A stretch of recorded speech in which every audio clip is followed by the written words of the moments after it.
Tonight, only on CBS 12 News, a local nonprofit is providing food, rent, and utility assistance to the Hispanic community in Jupiter. Now, some Latino families are putting their own health at risk in order to keep working throughout this pandemic because they don't have any other option. Yeah, our Stephanie Valderrama, she spoke with the executive director of El Sol. That organization has helped so far 900 local families.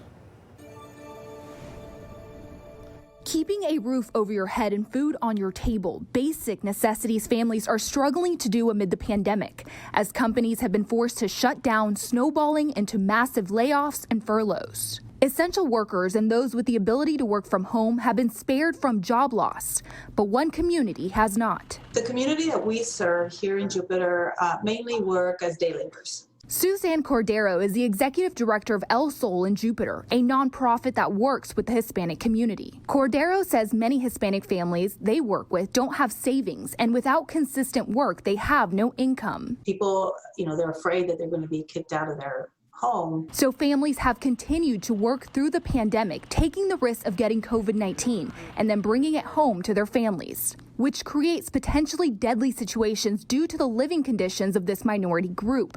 And as CBS 12 News has uncovered, Blacks and Hispanics make up a large percent of COVID-19 deaths in Palm Beach County. A lot of our community will live in there'll be several people living in one home. To provide relief for Hispanic families, El Sol mobilized resources and aid. The organization has started providing food vouchers and bags of food to families once a week.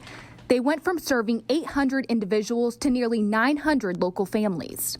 But the biggest part of their crisis funding goes towards helping families pay rent and bills. So we've been paying anything from $300 or $400 all the way up to, I think the highest rent we paid was $2,000. We've assisted some people with internet, with the children, before the school year ended, the last school year, to make sure they continue to have access to the internet. But above all, the nonprofit continues to educate the Latino community about the importance of getting tested, regardless of immigration status. Stephanie Valderrama, CBS 12 News.